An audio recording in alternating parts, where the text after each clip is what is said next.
네, 오늘은 다윗 70년이라는 제목으로 같이 은혜 나누기 원합니다. 다윗이 그의 인생이 이제 다 저물어 가서 그의 조상들과 함께 이제 죽음에 이르게 되었고, 또한 그가 장사되어지는 장면이 오늘 말씀 10절에 있습니다. 그리고 그의 인생을 이렇게 짧게 요약하며 11절 한 절이 이렇게 설명하죠. 다윗이 이스라엘 왕이 된 지 40년이라 라고 기록하고 있습니다. 그 40년의 왕으로서의 세월을 보내고, 그리고 그 전에 30년 동안 이제 어린 나이에부터 하나님을 신뢰하고 의지하던 그가, 그리고 또한 기름 부음 받은 그가 자신의 인생 가운데 참 많은 역경들과 어려움 속에서 또한 겨우 하나님의 기름 부으심에 이루어진 역사처럼 헤브론에서 유다 왕이 되었고, 또한 온 이스라엘의 왕이 된 지 이제 7년과 33년의 기간을 성경이 기록하고 있습니다. 우리도 성경을 통하여 다윗의 인생을 쭉 함께 상고하여 보며 열왕기 상하를 같이 사무엘 상하를 같이 읽어 내려가며 다윗의 일생을 보았습니다.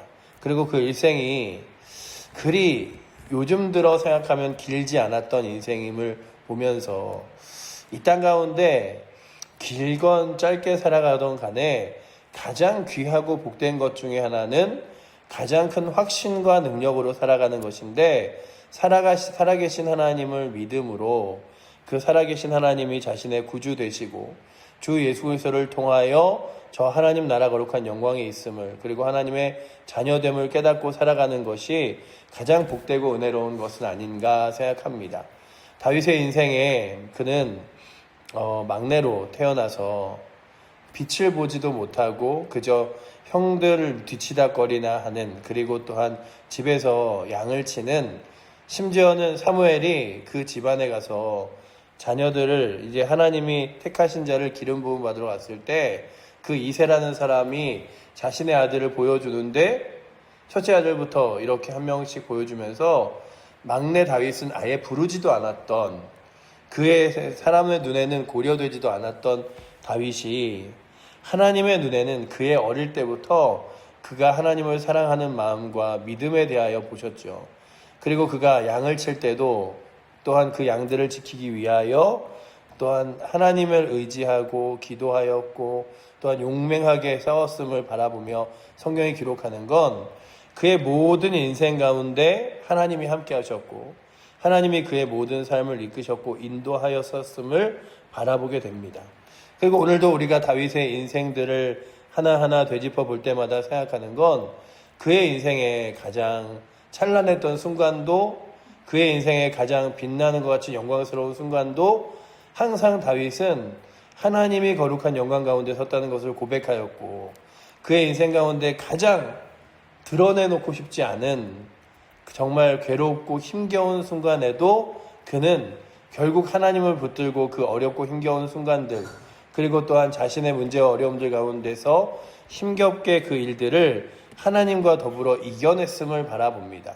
오늘도 다윗의 가장 찬란했던 순간들을 바라보면 그가 골리앗과 싸워서 전쟁 가운데 승리했던 순간에 그는 모든 사람들이 두려워 떨 때에 그는 어렸지만, 그리고 또한 작았지만, 그는 하나님이 이 전쟁 가운데 주인이시고 하나님이 함께 하셔서 골리앗이 아무리 키가 크고 힘이 셀지라도 하나님께서 이 전쟁의 능력이시고 주인이시기에 이 골리앗을 이길 수 있다고 믿으며 물맷돌과 조약돌 5개를 가지고 나아가 골리앗으로 싸워 이기는 장면과 함께 많은 사람들이 다윗을 추앙하고 또한 높여주게 되죠.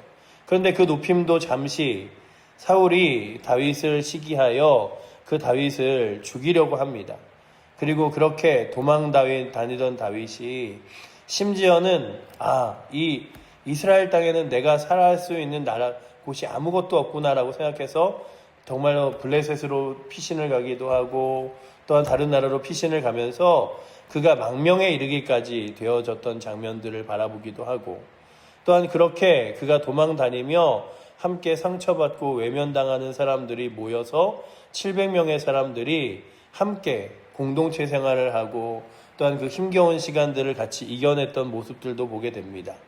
그리고 그가 왕이 되어 블레셋의 모든 사람들과 다른 주변의 나라들이 결코 범접할 수 없는 하나님이 가장 큰 힘과 능력을 주셨던 가장 영광스러웠던 또 자리에 서 있을 때도 우리는 성경을 통하여 하나님이 함께 하셨음을 봅니다. 그가 군대가 많기 때문에 사람들이 주변에 용맹한 사람이 많기 때문이 아니라 하나님이 살아계시고 하나님이 그의 삶에 함께 하시기에 그가 이겨낼 수 있었던 모든 순간이죠. 그러나 다윗에게도 때로는 나태해지고 때로는 신앙 가운데서 좀 멀어질 때가 있었는데 우리아의 아내인 밧세바를 취할 때도 그렇고 또한 성경에 나와 있는 그가 정말로 때로는 압살롬 자신의 자녀의 일을 잘 대처하지 않을 때 결국 나라에서 왕으로서 도망가는 신세까지 되어지게 됩니다.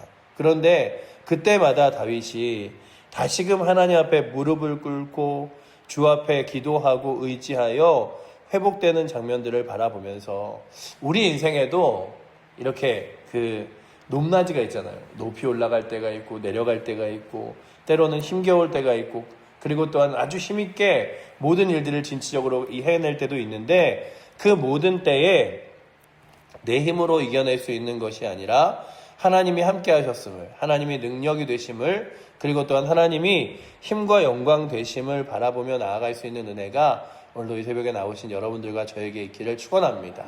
그래서 내가 아무리 많은 업적과 능력을 이루는 때라 할지라도 이것이 내 힘이 아니라 하나님의 힘이다 라고 겸손하고, 또한 내가 정말로 죄악 가운데 연약함 가운데 넘어질 때도 그래 이제 내 인생 가운데 아무것도 없어, 이제 희망도 빛도 없어, 이게 아니라 우리나라에요 자살률이 굉장히 높잖아요. 전 세계 자살률이 1위인데 특별히 10대 20대의 자살률이 굉장히 높습니다. 그런데 10대 20대의 자살은 다 학업적인 스트레스, 미래에 대한 불확실함 이런 것들이 주는 자살률이 굉장히 높은가 하면 30, 40대 이후의 대부분의 자살률은 이제 내 인생 가운데 아무것도 남지 않았어, 이제 더 이상 회복할 수도 일어설 수도 없어, 이런 스스로 마음이 무너져 내려서 사람들이 그냥 이러느니, 이렇게 큰 빚을 지니, 이렇게 큰 문제가 일으키니 차라리 내가 없는 게 낫지, 이런 것들로 인생을 마감하기도 합니다. 얼마 전에도 방송의 연예인이 그냥 제가 보기에는 한 5km 정도 차를 운전하고 음주를 하고 가다가 음주단속에 걸렸어요. 그리고 그가 자신의 생을 스스로 마감했는데 그냥 그가 찍어놨던 영화들과 드라마가 너무 많으니까 그것들로 인하여 있는 위약금이 너무나 커 보이는 거예요. 그것을 이걸 내가 어떻게 감당하지 하면서 그냥 인생을 끊어버리는, 그래서 40대 초반의 사람이 그냥 그렇게 인생을 씁쓸하게 끝내는 장면을 보면서 그에게 하나님이 계셨다면, 그리고 내가 잘못할 때라도 다시금 하나님 앞에 무릎 꿇고 기도함으로 주님 의지하면 또 주께서 길과 방법을 주시고, 또한 내게 있어서 때로는 많은 사람들 앞에서 수치스럽고 괴로운 장면들이 드러난다 할지라도 또 하나님이 함께 하셔서 이겨낼 수 있는 힘들, 그런 것들을 의지할 수 있지 않았을까. 그런데 또 그의 장례식에 이렇게 있는 사진을 보니까 성도라고 써 있더라고요. 그래서 더 안타까웠는데, 그러면서 오늘도 우리가 다시금 알아보는 건 다윗의 인생 가운데 분명 아까 우리가 나눴던 대로 찬란했던 시기만 있는 것은 아닙니다. 스스로 생각하기에 내 마음의 죄가 너무 크고 하나님 앞에 범죄한 이 범죄가 너무 커서 하나님 앞에 무릎 꿇고 기도하면서 시편에는 주님, 내가 이렇게 흘리는 눈물이 내가 지금 있는 침상을 띄울 정도로 지금 흘리고 눈물을 흘려 주 앞에 괴롭고 또한 회개합니다 라고 고백하는 장면이 나오기도 합니다. 그러니 오늘도 우리의 생애 가운데 때로는 우리가 스스로 하나님의 은혜로 잘 설 때도 있지만 때로는 우리 스스로 무너질 때도 있습니다. 다윗은 심지어는 악의적으로 우리아를 죽이려고 했으며 결국 그를 죽음의 사지로 몰아내어 죽음 앞에 죽음으로 그의 인생을 끝내게 만들었던 사람이기도 하죠. 하지만 다시금 하나님 앞에 철저하게 무릎 꿇을 때에 주께서 그의 삶을 보살피시고 그의 삶을 다시금 이끄셨었던 장면들을 바라봅니다.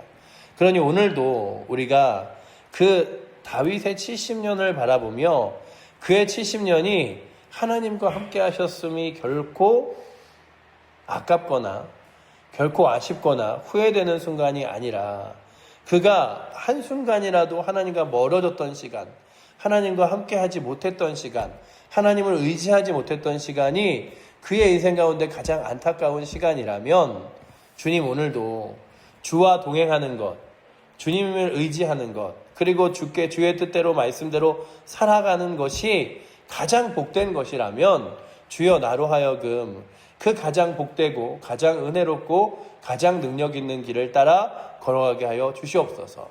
자꾸만 내가 혈기왕성하고 힘이 있을 때 하나님이 보이는 것이 아니라 내가 보이고 또한 내가 조금씩 이제 평안해질 때 나태하여 세상과 상황이 보여서 아유 좀 편안히 지내야지, 나도 여태까지 힘들었는데, 이게 아니라 주님 바라보며 의지하며 주의 말씀을 올곧게 따라갈 수 있는 거룩한 은혜가 우리 가운데 있어서 주님만 믿음으로 바라보며 걸어갈 수 있는 힘이 우리 가운데 있게 달라고 구하며 나아갈 수 있기를 축원합니다. 뿐만 아니라 오늘 성경이 다시금 기록하는 건 다윗아 네가 나를 전심으로 섬기고 의지하며 세상이 아니라 나를 따를 때에 내가 너에게 복을 주어 너의 다음 세대에 있는 자녀들에게도 이 다윗의 왕권이 끊어지지 않게 하리라 말씀하셨습니다. 우리가 본대로 이 사무엘 하의 마지막은요, 다윗의 그 이스라엘 사람들이 다 범죄하였을 때 하나님께서 다윗의 마음을 범죄한 가운데 내어두사 인구조사를 하게 하잖아요. 그리고 인구조사의 결과로 결국 전염병으로 70만 명이라는 사람들이 죽는 결과를 보게 됩니다. 그때에도 다윗이 다시금 하나님 앞에 기도하죠. 제가 말의 숫자와 군사의 숫자를 믿는 것이 아니라 하나님을 의지해야 됐었는데 죄송합니다. 회개합니다. 주님, 제가 하나님만 바라보겠습니다. 그렇게 하나님만을 지속적으로 바라보게끔 하나님이 인도하시기도 하셨고, 또한 그렇게 하나님을 따르는 자들의 길에 끝까지 하나님께서 동행하리라 약속하셨던 약속을 다윗이 붙잡았어요. 그리고 솔로몬이 왕위에 오르고 솔로몬에게 말할 수 있는 기회에 무엇이라고 말하냐면 하나님께서 다윗의 자손의 왕위를 끝까지 이끌어 주실 것을 약속하셨고 그 약속의 시작이 솔로몬 너다. 그러니 너도 하나님 섬기고 의지하고 신뢰함으로 믿음의 길을 걸어가라. 그런데 오늘 우리가 솔로몬의 삶도 바라보면서 느끼는 건 그가 그의 인생을 다 살아온 뒤에 뒤돌아보니 전도서에서 그가 말하는 게 그거잖아요. 하나님 좀 더 열심히 섬기고 하나님 바라보고 그리고 살아갈 걸. 내 욕심과 내가 똑똑하고 지혜로운 그 지혜, 하나님이 주셨지만 그 지혜만 의지하고 살아갔더니 인생을 돌아보니 헛되도다 라고 고백하며 그가 그렇게 자신의 힘과 능력대로 살아가지 않아야 했을 것을 아쉬워하며 썼던 그 전도서를 봅니다. 그러니 오늘도 우리가 다시금 느끼는 건 하나님의 약속은 끝까지 이루어지셔서 10지 12절에 솔로몬이 그의 아버지 다윗의 왕위에 있으니 그의 나라가 심히 견고하니라 라고 기록되어 있는 말씀은 다윗과 함께 하셨던 하나님이 이제 솔로몬과 함께 하심을, 그리고 또한 그렇게 다윗의 그 나라가 이루어지고 이끌어가서 주 예수 그리스도의 거룩한 은혜로 또한 우리까지도 구원받는 자녀가 됨을 하나님이 약속하고 계신 것이라면 오늘도 그 약속을 붙들고 또한 믿음의 길을 걸어가기에 결코 요동치 않는 은혜가 오늘도 이 새벽에 나오신 여러분들과 저에게 있기를 축원합니다. 그래서 이 말씀을 결론을 맺으면 우리의 인생 기한이 언제이든 간에 정말 성경에는 다른 사람들보다 다윗이 좀 짧게 살았잖아요. 그러나 그의 인생 모든 생애 가운데 함께 하셨던 하나님이 우리와 함께 하실 것을 믿으며 날마다의 삶 가운데 더 주님 바라보고 의지하는 믿음의 길을 걸어갈 수 있는 은혜가 오늘 이 새벽에 나오신 여러분들과 저에게 있기를 축원하고, 또한 그 은혜로 주여 우리 교회를, 우리의 가정을 여기서 끝나는 것이 아니라 자녀 대세는 그 뒤후 그 다음 세대로 또 다음 세대로 세워주셔서 하나님 거룩한 나라가, 주의 이름이, 주의 영광이 주님 의지하는 자들이 결코 끊어지지 않는 세대 되어지도록 주님 이끌어 달라고 구하며 나아갈 수 있는 은혜가 오늘도 이 새벽에 나오신 저와 또한 우리 사랑하는 성도님들의 가정과 우리 칠보제일교회에 넘치기를 축원합니다. 기도하겠습니다. 사랑의 하나님 감사합니다. 다윗도 그 어마어마한 인생들의 세월을 거치고 이제 그의 인생이 끝났습니다. 그리고 그는 이제 저 하나님 거룩한 나라에서 주님과 동행하고 있음을 오늘도 우리가 말씀을 통하여 바라봅니다. 아버지 하나님, 오늘도 우리의 삶도 때로는 아버지 하나님 잘 되고 성공할 때, 때로는 힘겹고 어려울 때 모든 순간에 하나님 함께 하셨음을 고백하며 주님 붙들고 의지하며 믿음의 길을 또한 묵묵히 걸어갈 수 있도록 주님 이끌어 주시고, 우리의 길이 우리의 세대에서 끝나는 것이 아니라 멈추는 것이 아니라 믿음의 아버지 하나님 바톤을 우리의 자녀들에게 또한 그 다음 세대에게 넘겨감으로써 우리의 가정이 아버지 하나님 자녀 대대손손이 믿음의 가정 되게 하여 주시고, 또한 아버지 하나님 우리의 교회가 아버지 하나님 또 다음 세대가 또 이 칠보와 아버지 하나님 전북과 아버지 하나님 이 대한민국을 섬기며 하나님의 나라와 복음을 전할 수 있는 귀한 자리 되게 하여 주시옵소서. 아버지 하나님, 주께서 그렇게 우리의 삶을 이끄실 걸 믿으며 기도하는 백성 되도록 주여 이끌어 주시고, 오늘도 기도함으로 주의 뜻을, 주의 능력을, 주의 인도하심을 맛보는 하루 되게 하여 주시옵소서. 우리를 사랑하시는 살아계신 예수 그리스도의 이름으로 기도드립니다. 아멘.